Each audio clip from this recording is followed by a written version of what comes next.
Olá, como você está? Tudo bem? Este é o canal Descomplica Pra Gente. Hoje, dia 23 de julho, e hoje demos início, né, no livro de Isaías. Hoje a nossa leitura foi Isaías capítulos 1 ao 4.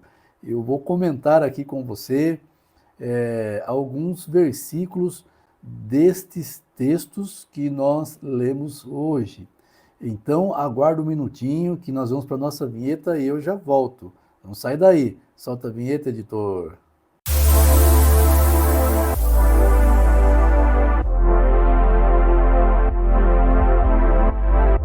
Voltamos com o comentário da leitura de hoje, Isaías capítulo 1 ao 4. Mas antes eu quero dizer para você, dá um like neste vídeo, se inscreve neste canal e ativa o sininho de notificações para você ser notificado quando postar vídeos novos aqui neste canal, para você ajudar a alavancar este canal. É importante que você faça isso, tá? Que você se inscreva no canal. É importante e para nós é muito relevante isso daí. Então, por favor, já se inscreve. Clica nesse botãozinho aí de se inscrever e se inscreve neste canal. Muito bem, o livro de Isaías. Isaías foi um profeta e ele foi profeta nos dias de 4 reis. Isaías, ele viveu mais de 80 anos, tá? Então, o ministério de Isaías, como o texto bíblico diz aqui, né, que no verso 1 diz assim, visão que Isaías, filho de Amós, teve a respeito de Judá e Jerusalém, nos dias de Uzias, Jotão, Acás e Ezequias, que foram reis em Judá. E lembrando que Judá, quando nós falamos de Judá, nós estamos falando de Israel do Sul, é o reino do Sul, né? Lembram-se que Israel foi dividido em 2 reinos. O reino do norte, cuja capital era Jerusalém, o reino do norte, cuja capital era Samaria, né? E o reino do sul, cuja capital era Jerusalém. E Isaías, ele teve seu ministério no reinado de Uzias. Uzias reinou aproximadamente de 767 a 740 a.C. Aí depois veio Jotão. Jotão reinou de 750 a 735 a.C. Aí Acás de 735 a 715 a.C. E aí Ezequias, de 715 a 686 a.C. Então, estes foram os reis que Isaías ele esteve ali, viveu durante o seu ministério profético.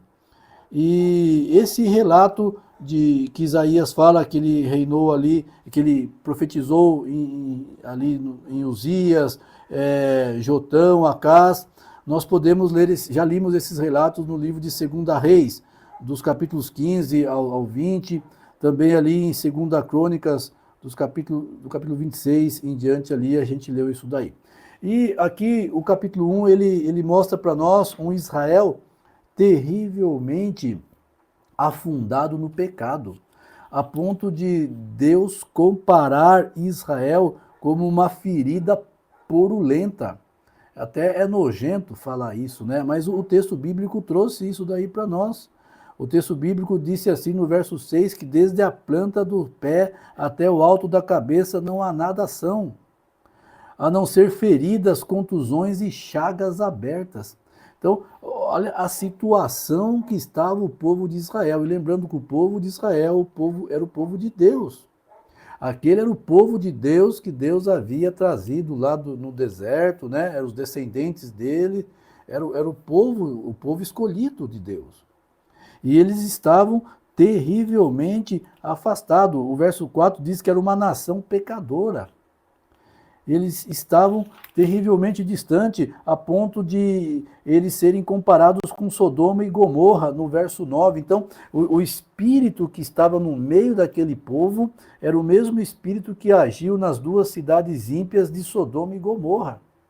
Cidades que foram destruídas por Deus, porque ali havia muitos pecados. muitos pecados, pecados terríveis, a ponto de Deus destruir aquela cidade, e agora aquele mesmo espírito que estava lá em Sodoma e Gomorra, ele estava agindo agora no meio do povo de Israel nessa situação. Então, por aí você consegue imaginar o quão afundado estava no pecado o povo de Israel nesse momento da história. Agora, o que mais nos deixa, nos choca, né? O que mais assim nos admira, digamos assim, é o que está aqui no verso 18 do capítulo 1. Quando Deus vê o povo dessa maneira, com o espírito de Sodoma e Gomorra no meio deles, eles como sendo comparado a feridas purulentas, aí Deus ele faz um convite para o povo. Ele diz assim: venham, pois, e vamos discutir a questão.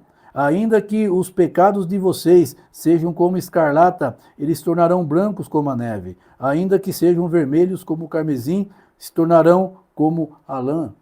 Veja que Deus de amor magnífico, que mesmo o povo estando naquela situação terrível, olha, a pior situação que você possa imaginar, que foi descrito aqui no capítulo 1 do livro de Isaías, as ofertas deles, Deus não aceitava mais, Deus não aceitava mais nada daquele povo. Aí Deus chega e fala: venham, eu quero conversar com vocês. Vamos colocar a nossa conversa em dia, vamos discutir essa questão.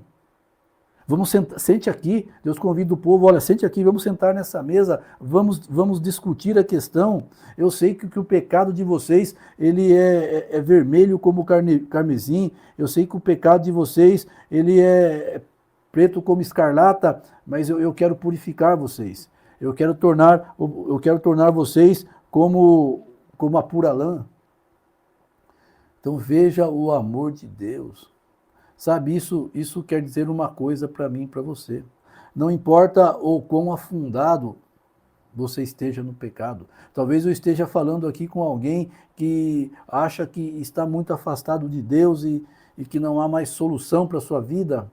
Talvez esteja falando com alguém que se sente um perdido ou uma perdida. Talvez afundado no vício das drogas, da prostituição, da pornografia. Eu quero dizer uma coisa para você. Deus quer chamar você para sentar com Ele e está dizendo assim para você: vamos conversar. Vamos conversar. Conte para mim o que está acontecendo com você. Eu quero perdoar você. Deus quer perdoar você. Aceite o perdão de Deus para a sua vida. Deixe Deus guiar a sua vida. Eu tenho certeza que Deus vai conduzir você para caminhos maravilhosos. E Deus vai transformar você. Queridos, eu quero ler com você agora o que está escrito aqui em Isaías capítulo 3. Eu vou ler aqui para você o que está no verso 22, que diz assim: afaste, pois, do ser humano que só tem vida enquanto respira, pois em que ele deve ser estimado.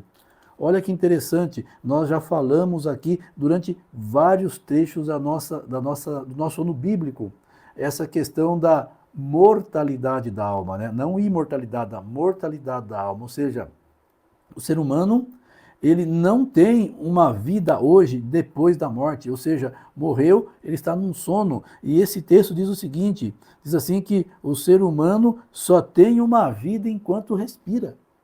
Você prestou atenção? O texto diz que a vida somente enquanto respiramos. Depois que cessou a respiração, o fôlego da vida saiu, né? Que é o que Deus colocou lá no princípio, né? Deus soprou no nariz do homem o fôlego de vida. Quando ele deixar de existir, a vida acabou e não há mais consciência. Tá? Então é importante que você entenda isso. Deus abençoe você. Eu espero que você preste muita atenção na leitura do livro. Esse livro do profeta Isaías, ele é fantástico. E eu tenho certeza que você vai amar a leitura aqui. E qualquer dúvida, deixe no comentário deste vídeo, que eu estarei respondendo você. Amanhã eu estou de volta com o comentário da leitura de amanhã. Não perde. Um abraço, até lá. Tchau, tchau.